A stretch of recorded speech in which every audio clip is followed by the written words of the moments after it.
This is a HeadGum podcast. Celebrity Book Club. USA! USA! USA! Wah! Women's soccer. Let's go do this! Sid, you got my back, okay? Jen, you got my front. Leslie, you've got my side. Shannon, you've got my other side. We're gonna fucking do this. We're not gonna lose to those German bitches. I trust you guys so much with my life, U.S. women's soccer team.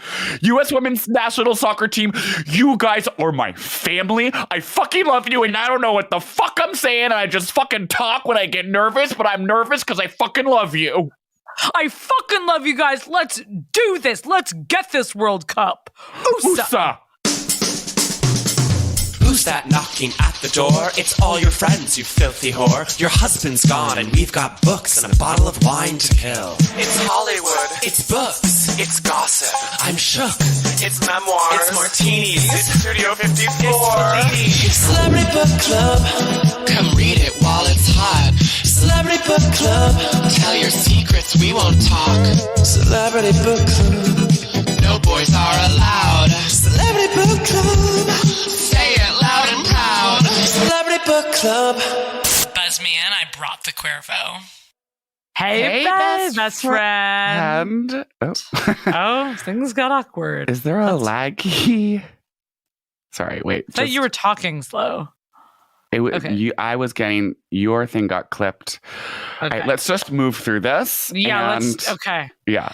Oh, and if there is lag, we're going to deal with it like professionals and just, pretend it's not happening. Admit it. Okay. Or Or fucking admit it. We're actually going to admit it and we're going to be honest. Okay. Hey, best friend. It's so good to see you and hear you. So good to see you and also hear you in headphones. Hell yes. Mics, video, cameras. We are all teched up and ready to go. It is our very first remote episode of all time. And I just want our listeners to know maybe it's going to be a bumpy ride, but you're going to get through it. Yeah, because we're getting through it too, and just get along with the ride with us like the U.S. women's soccer team. Winning the 2013 World Cup against Japan, or 2015. Right. And just how the women's soccer team once played on like asphalt, and that's not right. AstroTurf for women. Not asphalt. Okay, also asphalt for right. That would be like concrete, or that would be like that'd be pretty paved rough. road. Yeah, it'd be hard. I'll say this, the reason why we are doing this remote is because I am getting my taws chopped off tomorrow. Hell yeah! Hell yeah! Bye, bitches.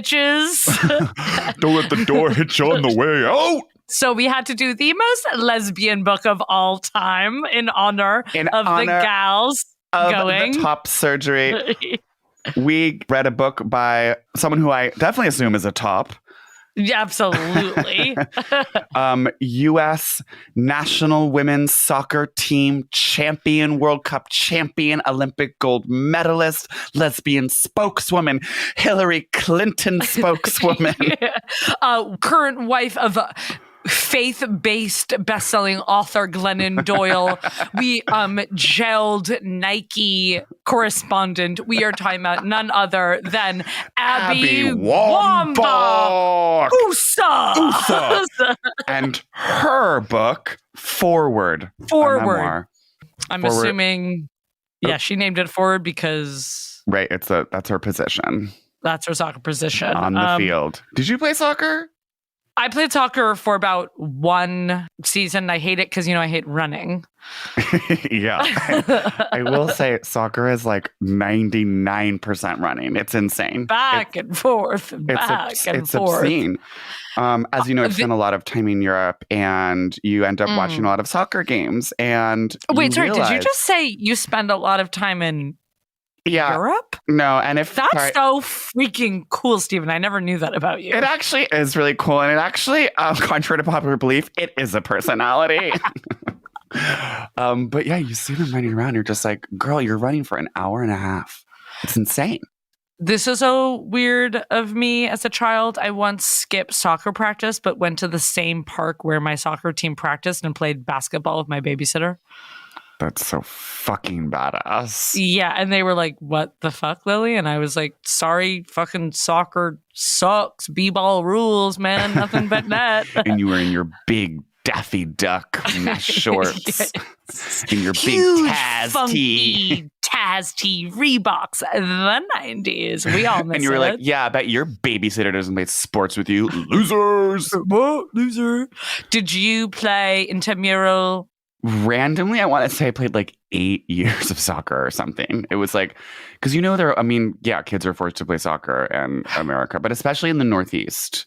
That's what's so And random yet no one about cares America. about soccer. It's like, Yeah. You're forced to play it. Everyone's forced to play it as a kid. And then it's. but we don't have any, and we'll have the conversation about women's soccer later. But like in general, America, it's, as a spectator sport, no one cares about soccer.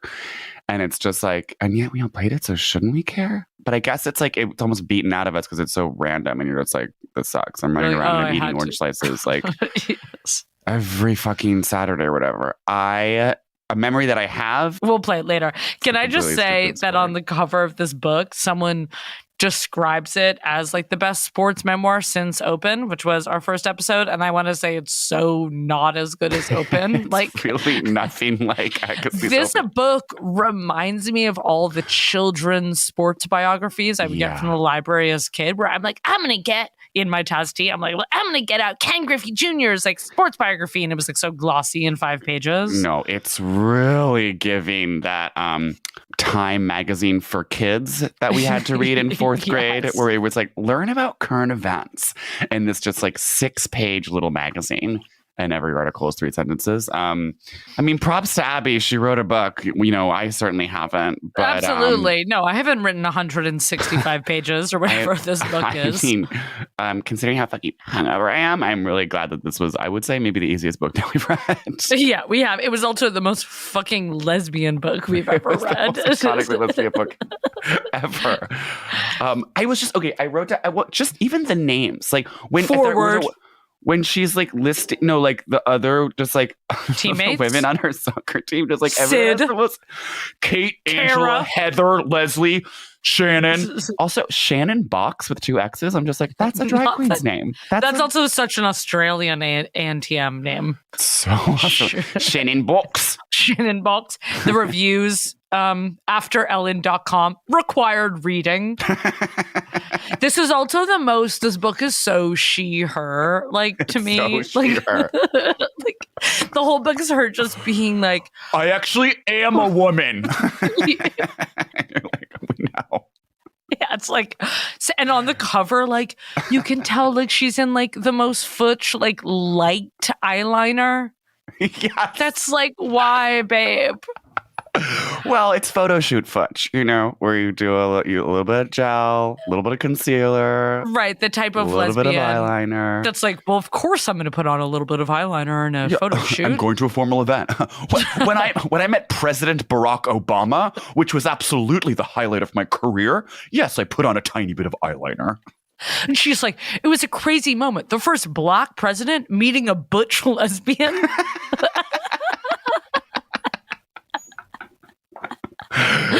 It was absolutely wild when you got that. Do you think Barack was like, wow, I'm giving a medal to a butch?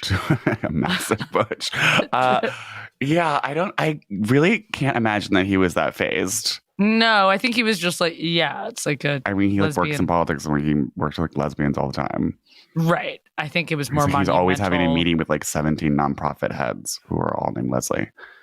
If for some reason you've been living under a big lesbian Tesla and don't know who Abby Wambach is, well, she's whatever. But I was just saying she's also famous for The Kiss. Oh, yeah. So she kissed her wife. Then wife. Sarah. After winning the World Cup. And it's like such a Spider-Man upside down kiss. Right, where it's a real reach. Like the wife reaches down through the stands. I guess it's not upside down, but it's just more that she's bending down from the stands. A lot. Yeah. She's bending him down a lot. A lot. Okay, dude. It's she's a major bend.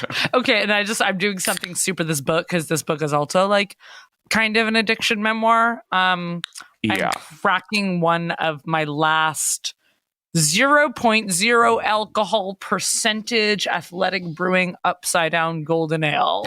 No alcohol. The longest title for beer in history. Hell yes. And I guess I'll sip it away from the mic because so many of you complained about our mouth sounds. Oh, yeah. Actually, and while you're sipping, let me just say this. Screw all of you club kids, angry, ungrateful little bitches commenting all over social media that you're upset by our mouth sounds. It's just like, yeah, we eat. We did a cookbook episode. We exploded the concept of genre. And yes, you heard us eat because that's what it's like to hang out with us. You hear us eat.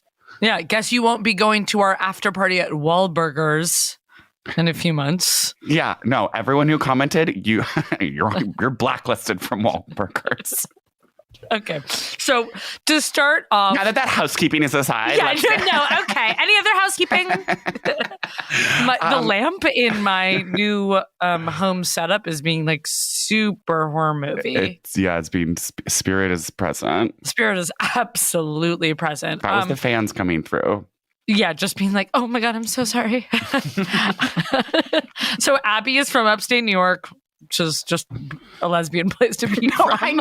Literally, I think we're just going to say this about every deal doing this book. Just be like, so lesbian? Just be from Rochester? It's just so serious, you know? Yeah, it gets cold up there, of course. You're right. I mean, and later what do on, lesbians love more than anything? A cold walk. The cold. Wait, the part where it's like someone asks her on a date, she's like, do you want to go for a walk? Do you remember that part? Yeah. And then they take, that's the nanny, Haley, that she never gets over? Yeah, that she's like still always emailing with, just being like, I heard you got preggo. I'm really happy for you. I just won a World Cup. This woman has fully moved on, and like she's just getting emails from literally the most famous soccer player in the world being like, hey, Haley. How's life in Tucson? So let's go through her girlfriend. So her first girlfriend, when she like realizes she's a lesbian, every restaurant is a chain. I guess this is affecting America. Yeah. Like she has a waitress at the Macaroni Grill. That killed me. How she's like, and so we went to the Macaroni Grill and her finger brushed mine as she was clearing my plate. This huge plate of like Jack Daniel's salmon. Yeah. Jack Daniel's salmon Alfredo pasta. I mean, this was like 1991? So were they even doing Jack Daniel's salmon at that point? You're right. Maybe it was just more of an Alfredo, like big I think it was pasta. a chicken piccata Alfredo macaroni, grilled macaroni. So I thought this was insanely cute. It was very also Tegan and Sarah, I felt like kind of vibes when she goes home. So she writes a letter to this waitress at the Macaroni Grill. And she like addresses it to, what's the girl's name? Like Kate or like something. And Heather. And she's sort of just like, hi, we met at the Macaroni Grill today. I felt something and maybe you felt something too. And if you do, then look me up in the phone book and call me if you know who I am. How epic is that? And again, I feel like that was my whole childhood wishing that something like that would happen to me. Oh, I know. Can you like, oh my God, I would have died. I would have literally died. Also she wrote a letter to address to the Macaroni Grill. It was so like Heather care of Macaroni Grill. It was so to Santa at the North Pole, just like lesbian Santa. And also like the girl sounded like so kind of like hot 90s. She was like had long hair and was wearing like a skinny tie for her Macaroni Grill her, like, uniform. So hot. Like just like a little bit alt, just like maybe like the lightest nose ring. Yes. And just like getting out of her uniform being like, yeah, we're gonna go drink beer. I'm just like, and then they would just sneak around in Rochester, just and she'd be like coming back from just like a youth National League championship and then like stopping by Macaroni Girl's house and they would be making out and drinking beer. So cool. And then I feel like she came out to her mom I wrote this down. Not on a macaroni and grill. Maybe it was a Fridays. Macaroni and grill. No, yeah, she came up to her mom at Chevy's in Pentagon City because while she was playing for the Washington Freedom. No, I wrote this out too. No, it is so changed. It's all of these just like really sad. Like I just picture them so just like at half capacity, like suburban restaurants. It's very like the 130. You know what I mean? It's clear that the AC is blasting. And Chevy's theme is like being kind of like Johnny Rockets. It's being like the past and retro. But it's Mexican. It's like retro Mexican. Oh, okay. I feel like it's just like fluorescent lights and they're just having this huge taco bowl. Like big shared taco bowl. And she's just like, Mom, I'm a lesbian. With like a mouthful of refried beans. Which, I mean, have we even got into this? How did you come out to your mother, Stephen? It's about time. I mean, it was awkward. You come out on the pod. Mom, I know you occasionally listen to episodes. So here it goes. Yeah, I'm gay and I'm a man. It was like literally at the end of my first year of college. I'd already been gay for so long. And she was just like, Stephen, I read a statistic that said NYU is one of the most LGBT-friendly universities in the country. And I was like, huh, cool fact, Mom. And she was like, that's my way of telling you I know you're gay. And I was like, okay, so you're coming out to you for me. I feel like we're both so Stealing gay my that power. same thing my mom, where it's like at age 11, she was just like, so you're gay? Yes? Yeah. Question mark. You're like, were you like carrying around a slice of pizza like a briefcase? Our parents were just like, okay, let's keep it moving. Like, yeah, I mean, they definitely knew when I was like 5, I'm sure. Obviously, as you were like practicing Tara Lipinski moves. Yeah, I was doing my Tara Lipinski cosplay on the kitchen floor. And it was always demanded to be announced as Veronica by my nanny when I took the ice.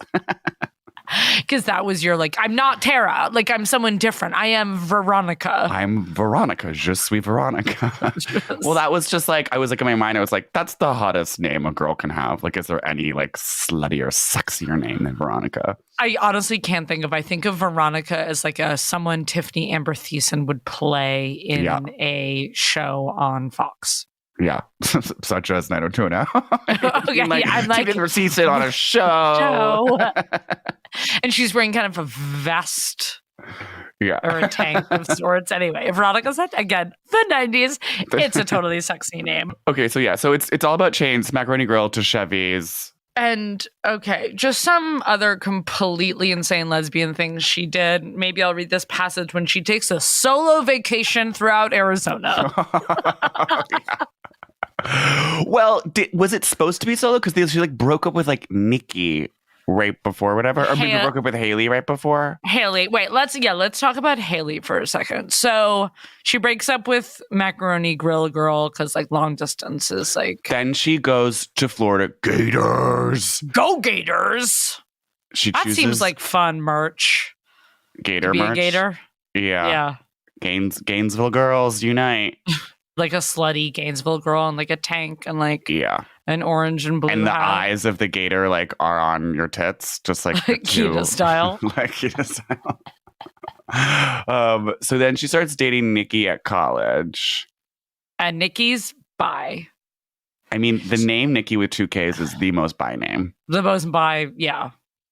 If you have 2 of, nothing gets more bi than Nikki. Yeah. She is a toxic butch in this way where she like fucking hates bis, but only dates bis. Yeah. And it's like, okay, you're going to have to reckon something inside and stop with, let's talk about it. Stop with the bi hate. Stop with, thank you. Bis, A, need to be visible. B, need to not be hated. C, they are not villains. Thank you. Well, Nikki is such a bi-villainous. And Nikki is a villain. Celebrity Book Club.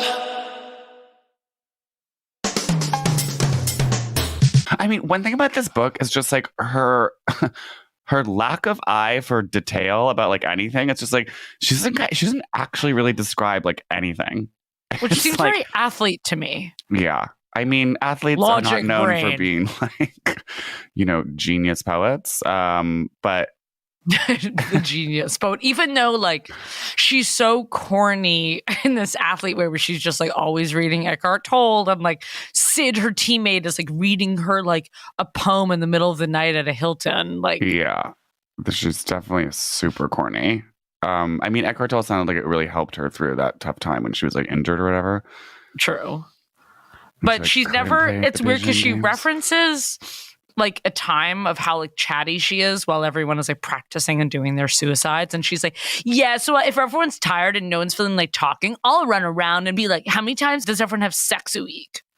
I mean, And it's which like, is very just like, okay, you have this like kind of autistic way of socializing where you're just like saying stuff randomly. Like she describes it another time when she's like, yeah, like sometimes I just I do my crazy monologues. I'm just like monologuing, and like one of her teammates gives her that shirt that says like most likely to never shut up or something. oh yeah. And it's like, you sound annoying as hell.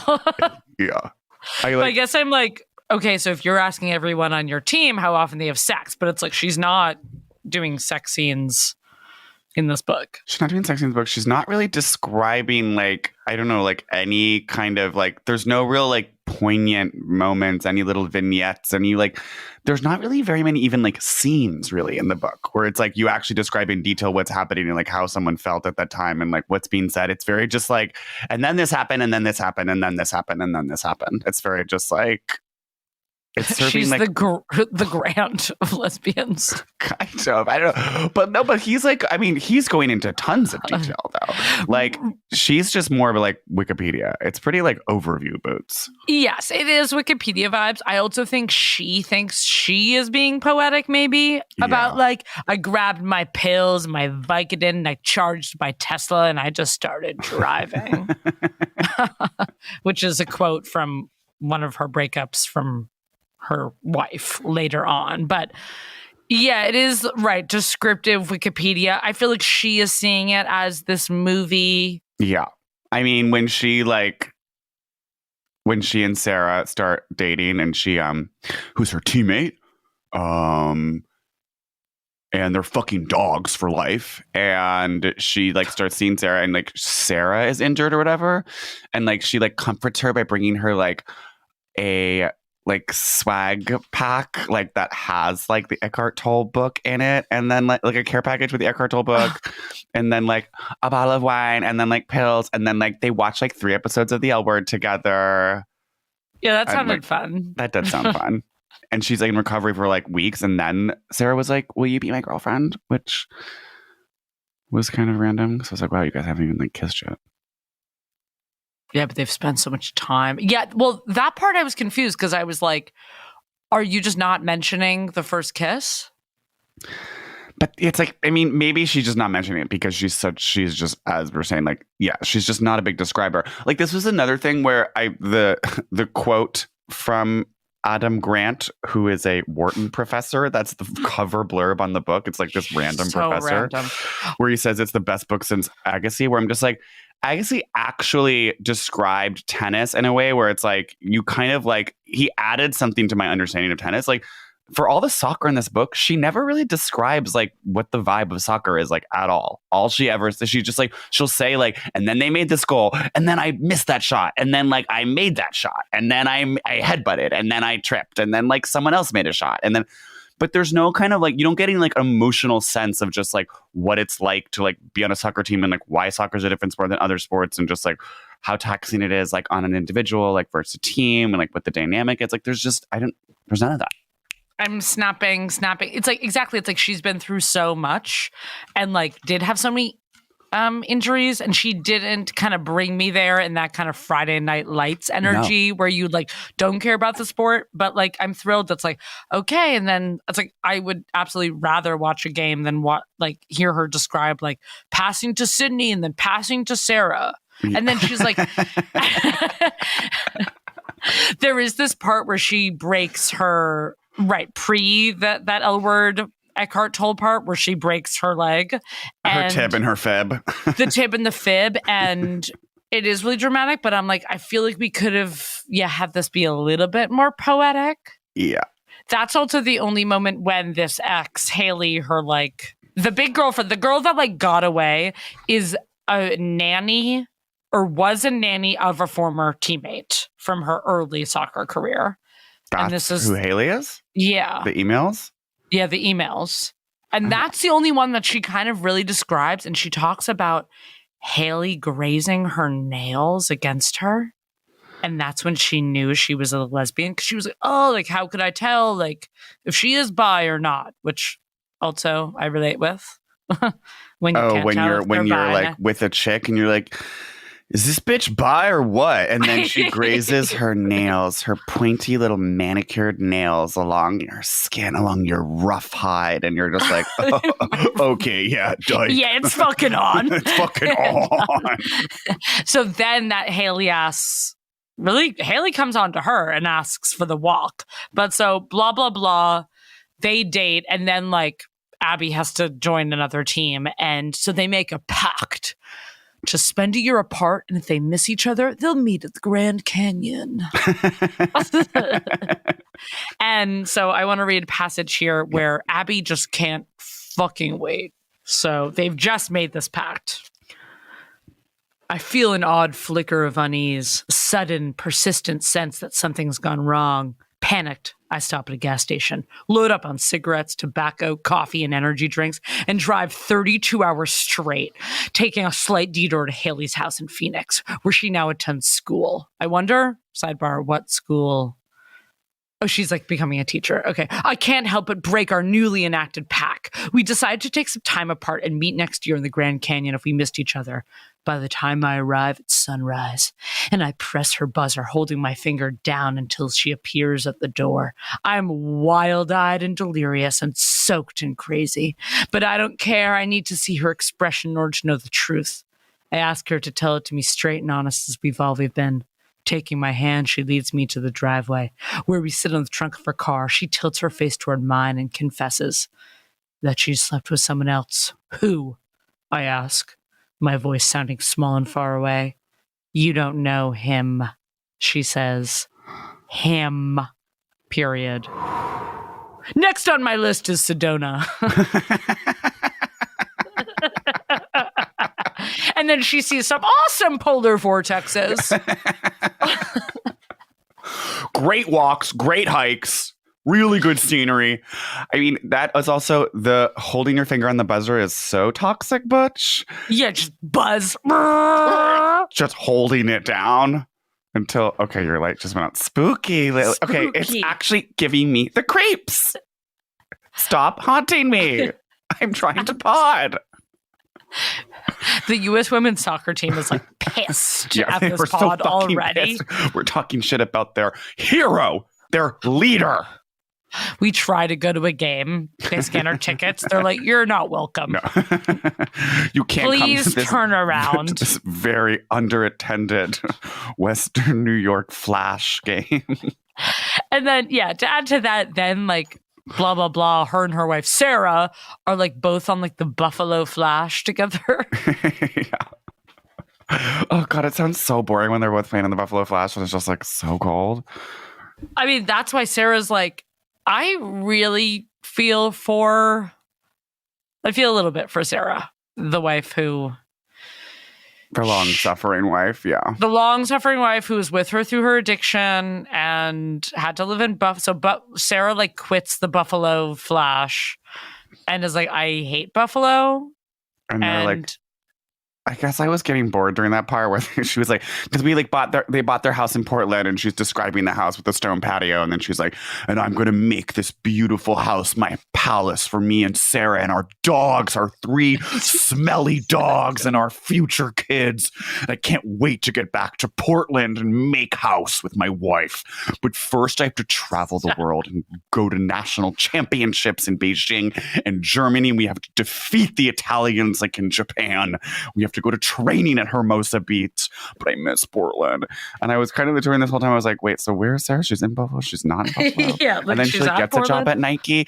She's always she's just like, will say shit randomly. She'll be like, Sarah was like working at Nike now. Like, what do you mean she's just working at Nike? Like as a soccer player? Or she's like, I assume it's so post-athlete. She's like in client relations, sponsorship, humanitarian. Yes. No, that's exactly what she said. Okay, that's true. And is making like absolutely like 125K. Okay, wait. Can I? That's so 125K. Everyone at Nike makes 125K. This is why I actually do want to move to Portland. Okay. Same. Okay. The part where when she's like injured and can't go to the like '08 Olympics or whatever, she writes this like email. There's a lot of boring ass emails in this book. Oh my God, the emails couldn't. And she's obsessed. What's so sad is she thinks her emails are amazing. Yeah, she thinks they're really raw. She thinks it's actually really brave of her to put. Wait, in that one email when she's talking to Kara and she's like talking about how Kara's birthing plan is like really brave. Oh my God. Okay. Little background. So Kara is like the physical trainer for also, I'm sorry. Team. Their relationship was like, that wasn't a fair to me. Yeah. I was like, this is absolutely an emotional affair. I feel like Kara is in love with Abby and then finally moved on. And Abby's in love with Kara, but I feel like Abby was like being a toxic Butch and Kara was maybe like waiting for them to hook up. Right. And it didn't happen. And then Kara was like, okay, well, I'm going to move forward with my unconventional birthing plan. That's so brave. But like that part where she was like, we continued our private game where they would just send each other an email with a letter as the subject line. And it would just be like the letter T. And then it was like, you are T because you are transformative.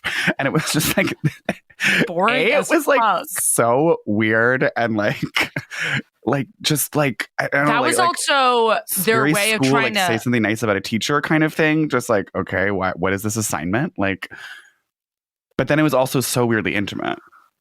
That was their way of also like trying to rebuild trust because Kara calls out Abby for like all of her vices. Her vices, which include beer. She loves beer. Red wine. Shots. Vicodin. Wait, that part where they're like partying, I feel like at like the Abbey, and she gets her friend shots in the color of the rainbow. Oh, right. 7 shots, like all the colors of the rainbow. I was like, wait, so ew, what the fuck were those shots? Same. I was like, okay, so let's guess. That's like apple something. With the green? The green is like an apple something. Yeah. Okay. The yellow, I guess, like could just be like whiskey. Or maybe that's more the orange. Tequila. Is the whiskey. The yellow could be like a blanc, like a tequila, shitty tequila. A Sauza. The red is maybe some sort of like shooter. Just like some a crayon. vodka, like some crayon shooter. Okay. The blue could be blue curacao, or it could also be just like a creepy blue shooter. That's like Alabama shaken blue hooters. Yeah. Absolutely Alabama hooter vibes. Now, I'm forgetting the colors of the rainbow now. Who else is up in that pit? As you've said many a time, the flag has... Oh, right. Well, now the pride flag has actually gone off the rails. It's now got 34 different colors on it and symbols. Yeah. Anyway, Kara is like, Abby, like, you're drinking too much. And then obviously, addict stuff. Abby's like, I don't trust you anymore. And Kara's like, I don't trust you, bitch. Yeah.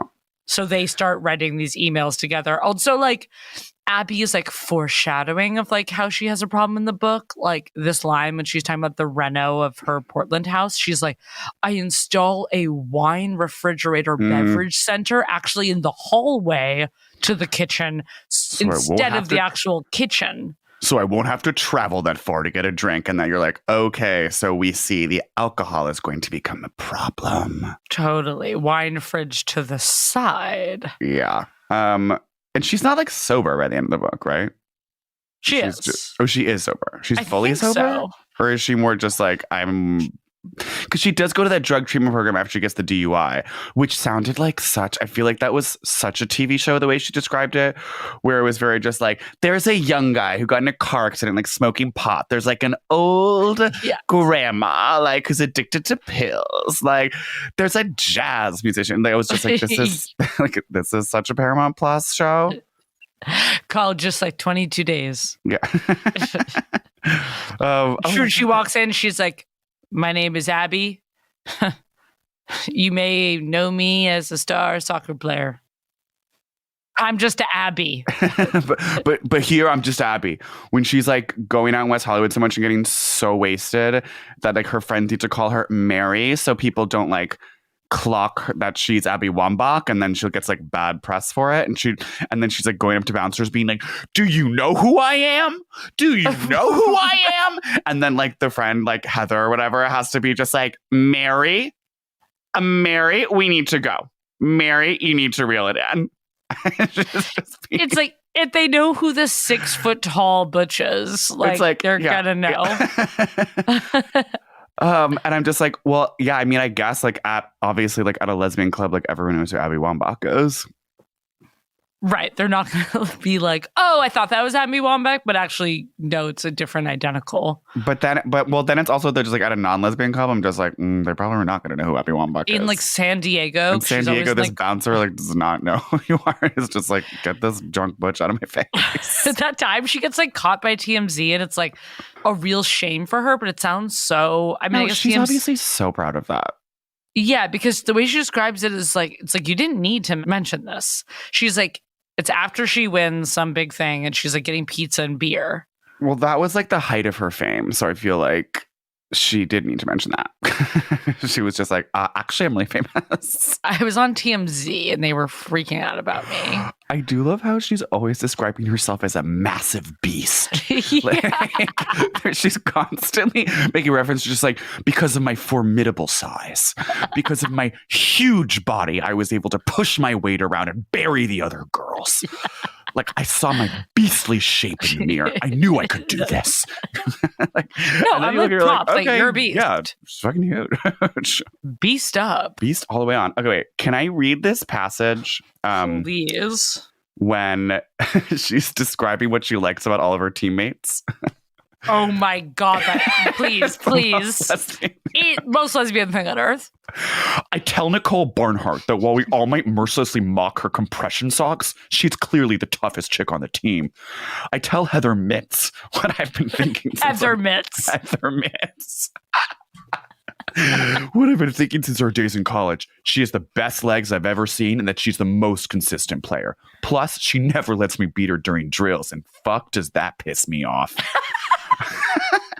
I tell Piercy what she already knows. Piercy, she's been my rock the past few years. She's solid, loyal, kind, strong, stubborn, and keeps secrets better than anyone I know. It's like, did you need like all 6 like synonyms? Did you need to go to the thesaurus for that? Like stubborn, kind, strong. But again, this is her kind of, it's like no details. It's just like values and literally just screaming values. I marvel at Rachel Bueller's fearlessness. I laud Lindsay Tarpley for her impeccable work ethic. I tell Natasha Kai that her passion is inspiring. Like, it's like, okay, you are being so like middle school principal. Your passion is inspiring. I admire Shannon Box's willingness to attack every opportunity. I thank Amy Rodriguez for enduring my lengthy ruminations when we roomed together last year in China. I praise Heather O'Reilly's huge heart and 6-pack abs. I get metaphysical on Allie Wagner and tell her your being is special. I call Carly Lloyd the most gifted player I've ever known. I note that Tobin Heath is wise beyond her years. I acknowledge Stephanie Cox's willingness to have uncomfortable conversations. It's just like, literally, the middle school guidance counselor rage? Absolutely. I call Kate Markgraf the most underrated player in the history of the national team. I appreciate that Angela Hookles has a perspective on life that is so perfectly her own. I tell Lori Chalupny, Choops, that she always brings Troops two words. is such a team name. Okay, Troops. Oh, shit. Oh, Troops. shit. Troops just got here. Troops mode activated. Wait, do you want to know what the two words that Troops brings to mind for her? Go on. Most solid. Solid. Solid. Steady. So Piercy was already solid. You yourself are a solid beast. Choops is most solid. Sounds like a sturdy pack of girls. Choops sounds pretty solid. I am blown away by Brianna Scurry's strength. I thank Lauren Chaney for stepping in. Oh, it's also this lesbian to be just like, step up, stepping up, and stepping in. And stepping down, and to know how to be so steady that you know when to step aside so someone else can step up. That's our lesbian memoir title, Stepping Up. Stepping up too. Yeah, I mean this passage like goes on for like 4 more pages, and she's just like like listing like 18 other just like solid women. So the thing about this book, she gets sober, she divorces Sarah after blowout fights in Portland at their home. I mean, the book kind of like ends and you're like, well, I know there's like you married that other girl, but like doesn't even really get there. And it's just like her in hotels like giving motivational speeches, and like she stumps for Hillary Clinton once and says the most Vegas thing where she's just like, I don't just support Hillary Clinton because she's a woman. I support her because I believe in her platform. And then she's like, and after I made that speech, someone told me that I was the most charismatic person that they've ever seen. Oh, wait, Lena said that? Lena, and she was like, whoa. What? Yeah, she's like, and Lena Dunham came in, and she's like, this is someone who knows TV writers and actors, and she thinks I'm the most charismatic person ever? Lena, that is so... Sorry, I'm going to call you in on this one, Lena. Yeah. My good friend, Lena Dunham. Like, that's random as hell. What? But that's a stumper for me. we also didn't really get into how like her best friend was like this like insane Mar-a-Lago going like rich man who died at 50 who and died like at 52, who named the soccer team after a USB stick. He was like, they were called the Miami flash stick, like the Miami like magic stick, because he was like, he bought the Washington Freedom and actually wanted to move them to Miami and rename them after his USB drive that he had just launched. And she'd be like, I was in Japan and I got an email that all these people had sued my good friend Dan Borislaw for like abuse and sexual harassment. Yeah, and it was like the whole team like mutinied and just like sued her, like her best friend, coach, owner, USB stick launcher while she was for just the like open bar at her Hawaii like in wedding. China. Yeah. And she comes back, she's like, so yeah, that was tough. But anyway, we're friends. But yes, the magic sticks did dissolve after that lawsuit. Yeah. And then, yeah, he just like died of a heart attack at Mar-a-Lago. And she was like, I wasn't surprised. That actually was very Grant of her. Yeah. Wasn't surprised. And moving on, Sarah and I were in a weird place. Okay, I guess there's not that much more to really talk about. No, but we kind of covered it. I mean, would have obviously loved, but I don't think it had happened. And I think if we want to read about her and Glennon, which really rocked the blog and soccer community and faith-based Christian community, we can read Glennon's best-selling book. Yeah, no, that would be a real good chaser to this, to really round out, to fill in all the missing pieces of Abby's mystery little puzzle that she's given us. Producer Meg just sent us this article about Lena and Abby stumping together on the campaign trail called Odd Couple. Lena Dunham and Abby Wambach are Clinton's latest surrogates. Soccer star and gay icon Abby Wambach chanted, I believe that she will win. I believe that she will win. I believe that she will win. And like, oh my God, Lena in this like crocheted Hillary sweater. I know. Looking at this crocheted sweater, it seems so obvious now. You're like, why did anyone think she was going to win? My God. Right, but everyone's like, oh my God, Abby Wambach is here. Abby Wambach is here. How could Hillary lose? What on earth could bring Abby and Lena together? Meanwhile, Abby's like at Mar-a-Lago. I know. Just like doing 18 rainbow colored shots with just like Trump and like her magic stick friend.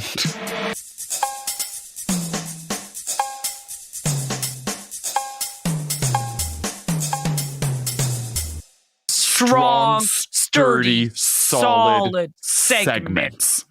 What does she wear? eat? What does she eat? Eat. How Do does it she again. live?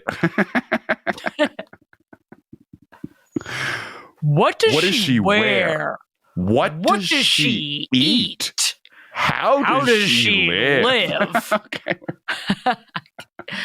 What does she wear? Obviously, just like bindle and keep to the boots. She is bundled and kept, Yes, honey. yeah. And if y'all don't get that reference, that is a bespoke lesbian suit maker.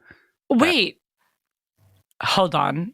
Okay, I'm listening. Lena Dunham held a like Yes. raffle. Spirit is present. Yeah. Spirit is here. Lamp did starts so- shaking. Wait, this is crazy. She did some sort of like HBO Max bindle and keep like sweepstakes writing contest, something like 5 years ago. And I don't remember what it was, but there is a connection there. And so it's all making sense now. And again, it was this like- is why Hillary lost. Yeah, and it's like if you win, you get a free bindle and keep soup. And so I wonder if she met Abby and Abby was like, this amazing suit, I got tailor-made at Bindle and Keep. But I also think maybe Abby is like richer and is just like going to Prada and then getting it tailored. Yeah, that's possible. But she's doing that for events, and then her casual style is obviously just like Under Armour and like Henleys, and it's a ton of like wick away Henleys. Yeah.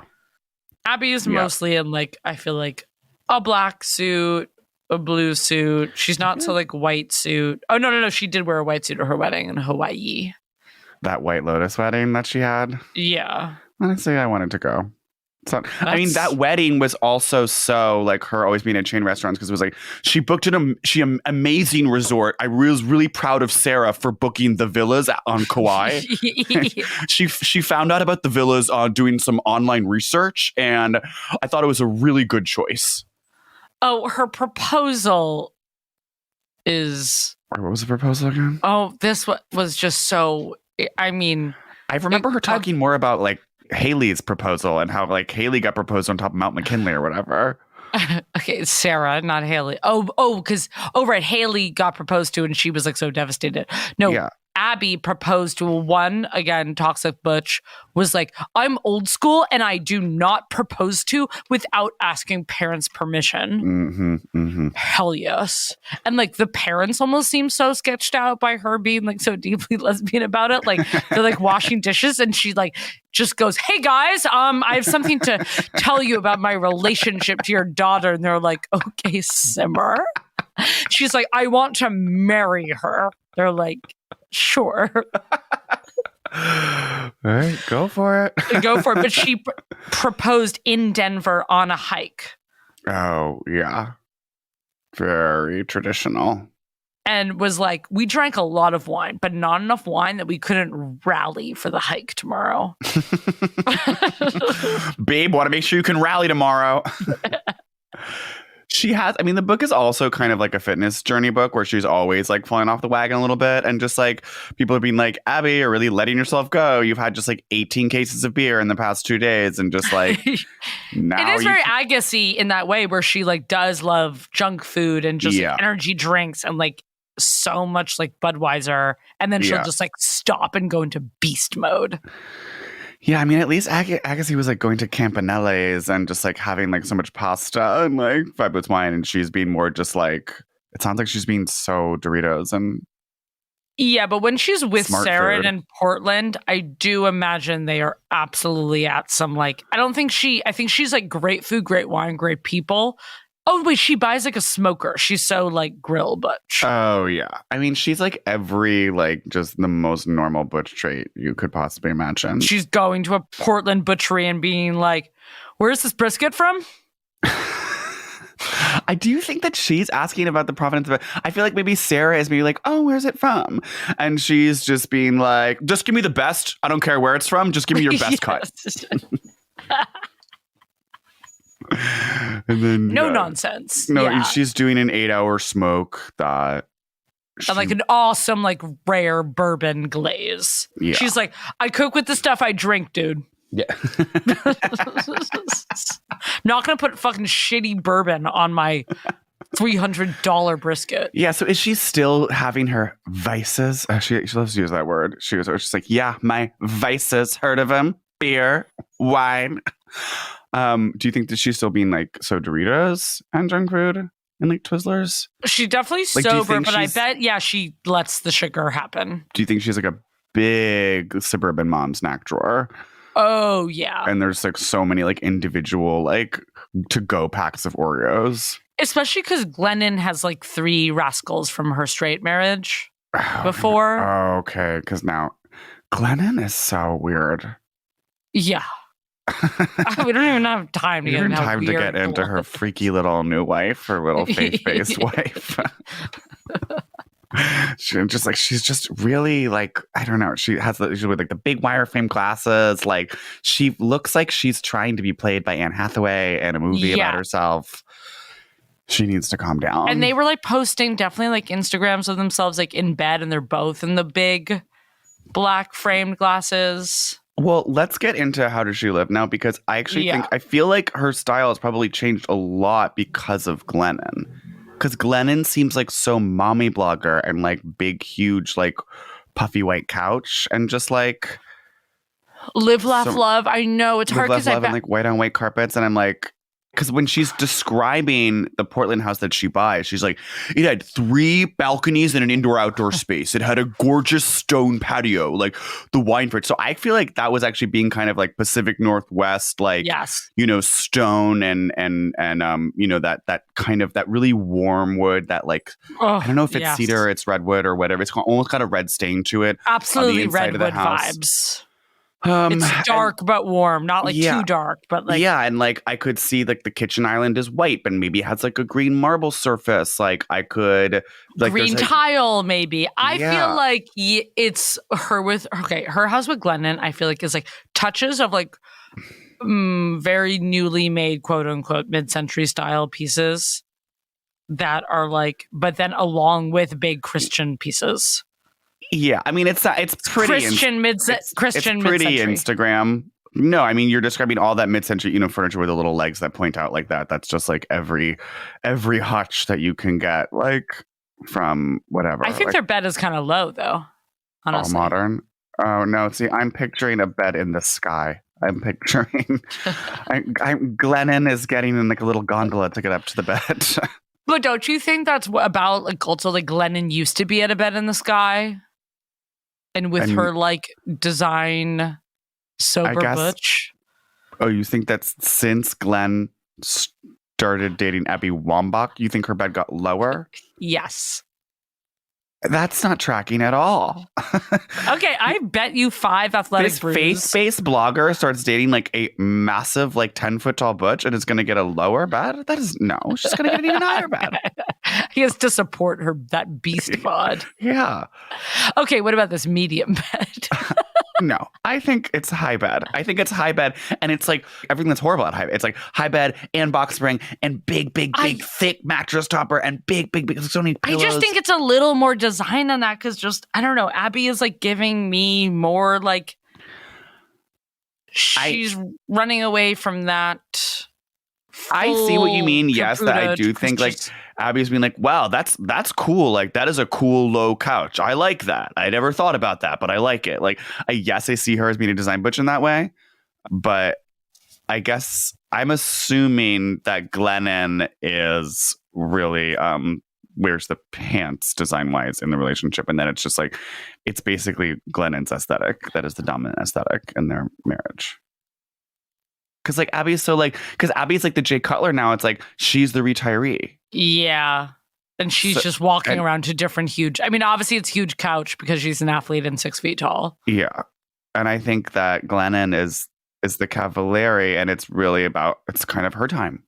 It really is Glennon's time. I mean, she is a best. Untamed was like at #1 and Forward. And her book is just about her being Abby Wambach's wife.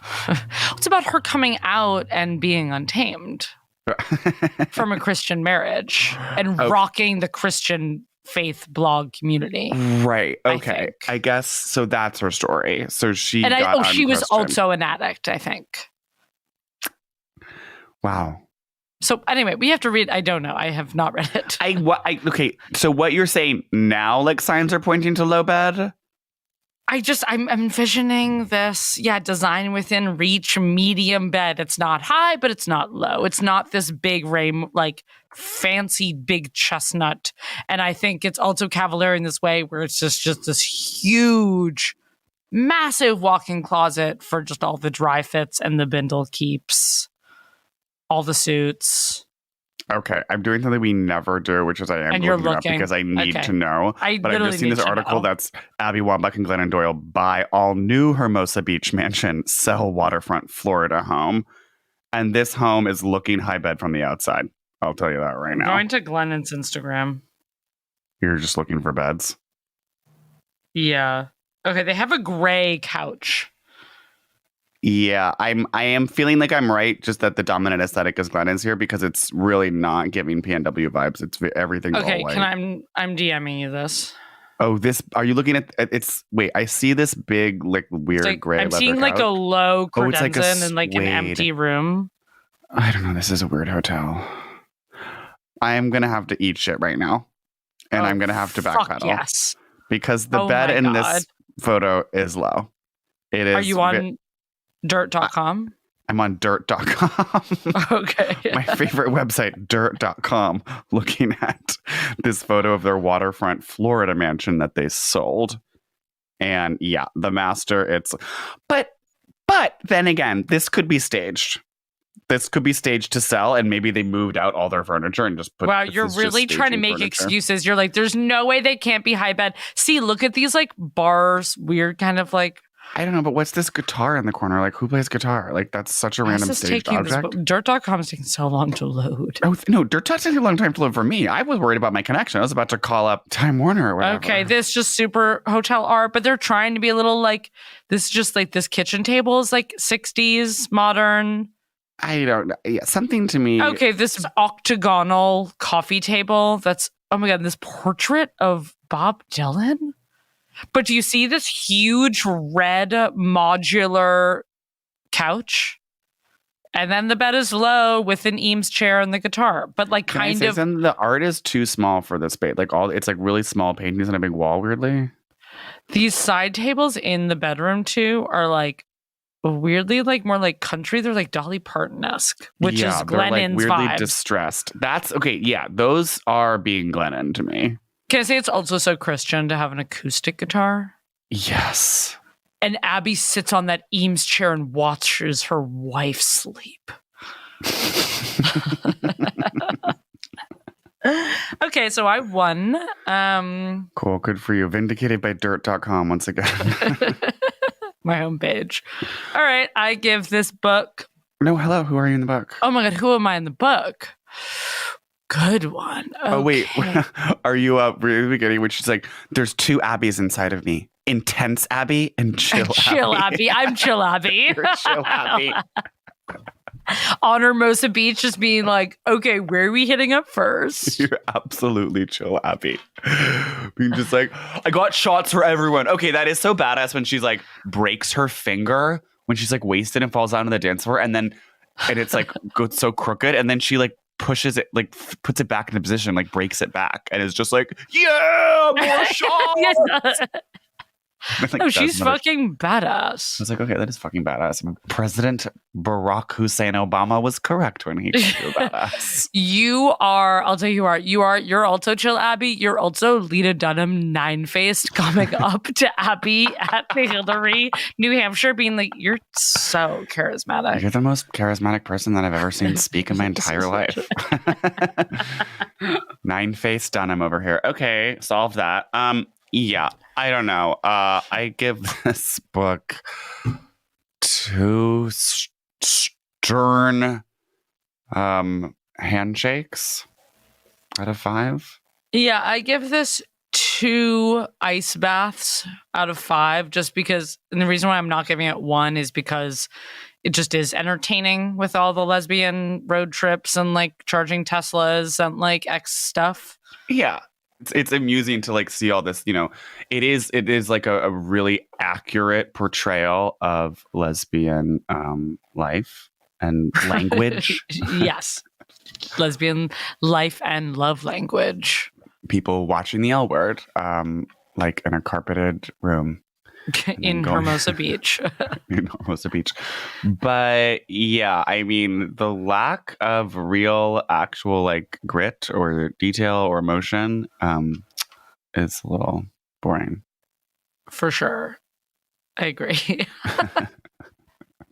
Do you think she was into Mia Hamm when they like played together for 2 seasons or whatever? That was another thing I want to ask. No. Because I feel like Mia's kind of her type because Mia's like petite and like brunette, like is like a hard femme. She likes a hard femme. Or she says like, this is so funny when she's like, are you my type? Are you like a bi woman who like loves someone with commitment issues or something? I feel like she's like, probably thought she was hot, but was like intimidated by Mia Hamm. I think she was like too intimidated and was like, you're too much of my hero for like me to be attracted to you.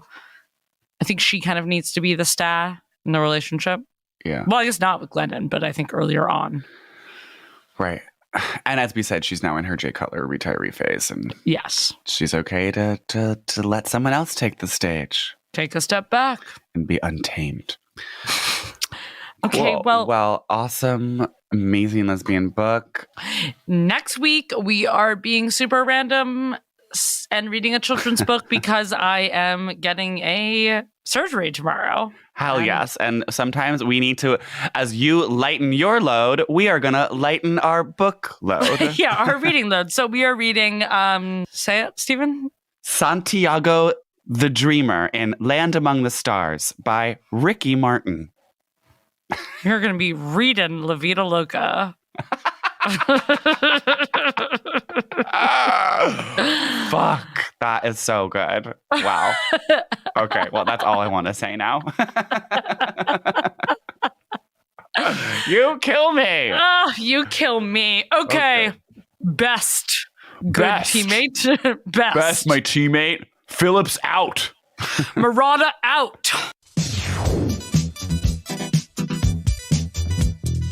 Celebrity Book Club is one of the most important podcasts in my life. It's presented by Prologue Projects, one of the most solid and loyal projects that I know, and Headgum, which is a stubborn bitch, but I love her anyway.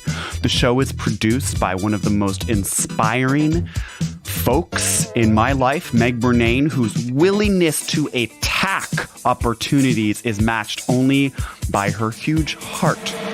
With editorial support from Leon Nafok, who was my roommate in China and endured many crazy, drunken late-night monologues from me. It's also supported editorially by Andrew Parsons, who's one of the most gifted audio engineers I've ever known, and Madeline Kaplan, who is wise beyond her years. Our production manager is Percia Verlin, who's probably one of the most all-out people I've ever met in history. Engineering by Ferris Monchi, who just has such a unique perspective on life that's really his own. Original theme song by Stephen Phillips Horst, who's one of the most solid musicians I've ever met. Artwork by Teddy Blanks, who's one of the most underrated graphic designers in New York City, works at Chips NY. Please follow us on Twitter at CBC The Pod. Subscribe on your favorite podcast app. I'm not going to tell you which app to choose. That's totally up to you. Leave us a review and please tell your friends about it. And let me just go back for a second to that review thing. It really actually does matter. And I think that if you're listening to this podcast, you're not leaving your review, I want you to just check your privilege for a second, because leaving a review is something that takes maybe 2 minutes out of your day, and we're here donating a lot of time. And so just a little bit of feedback from you really goes a long way. It'd be super helpful. We really appreciate it. So maybe just today, actually take the time and write that review on iTunes and help us get those numbers up, because at the end of the day, those numbers are what really matters. Thank you so much, and be safe.